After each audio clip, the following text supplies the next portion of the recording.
What's going on, everybody? Movie number 12 of the 2019 review series, 2018's Ouija House.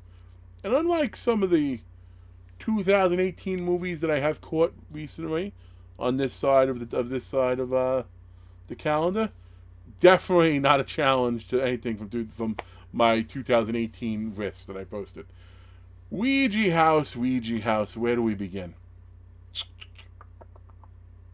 Ouija House has a interesting premise.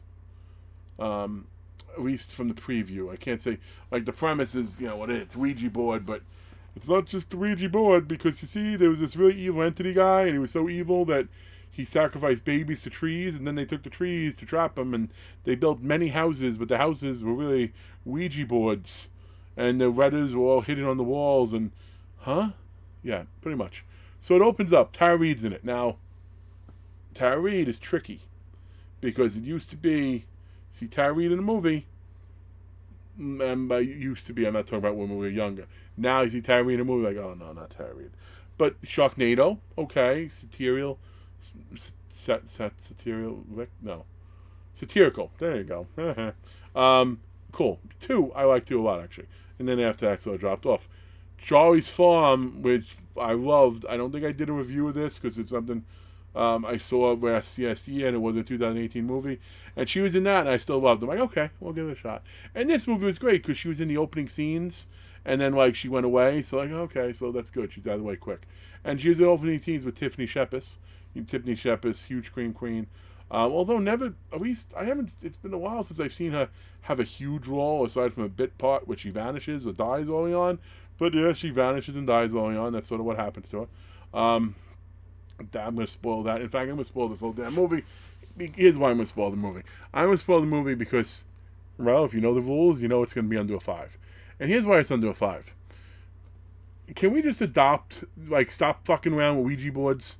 Like, can we just decide that, you know what, especially if you're people that believe in Ouija boards, because this girl went to the house to do research for her book, and Dee Wallace, by the way, Dee Wallace is in this movie too, so I'm misreading, because she's awesome. Apparently Dee Wallace is older Tara Reid.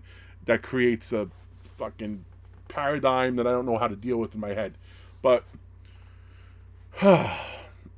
see, when I get angry, I waste time. Under 5 minutes, right?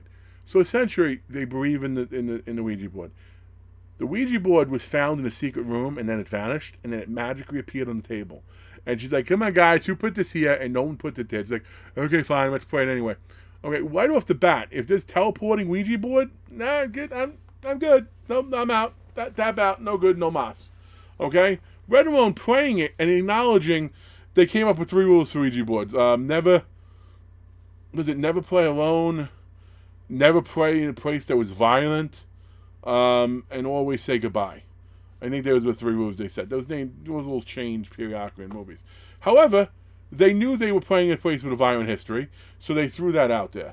In the second Ouija board, which was on a chick's body, there was no goodbye. So they couldn't say goodbye there. So they're just knowingly breaking rules left and right, and then people are dying and getting killed. And by the way, the killer guy in it, the guy with the ram horn helmet on, was as bootleg and as unscary of an entity as you've seen. Okay? And the one girl who did a lot of the menacing, the girl who had the Ouija board on her, and then they were moving this lock on her body as the planchette, and then they got up to her mouth, and then they forced this giant lock down her throat. How about this? Once you realize the lock's going up to the mouth, just stop it. Grab it, bad lock, throw it away. Okay? So, Ouija movies, there's some really good ones. I think Ouija Original or Origins was one of my favorite ones in recent memory. And I did like it. I mean, it's not like a 10 or anything, but I did like it. This, though, too many stupid decisions. Like, the kills, there was no good effects, with the kills. There was blood from a self-inflicted gunshot.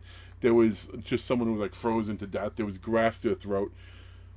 And then they tried to have a big surprise ending with Dee Wallace turning evil too, because her house was a Ouija house too, and how he's in it too, and her evil is like gray eyes, and she's like that. No. Ouija house. Don't see it. It's not the worst thing you can watch, but I guarantee you watch it, you'll be like, I should have watched something else. Folks, thanks for checking out my video. We're almost at 5, so peace.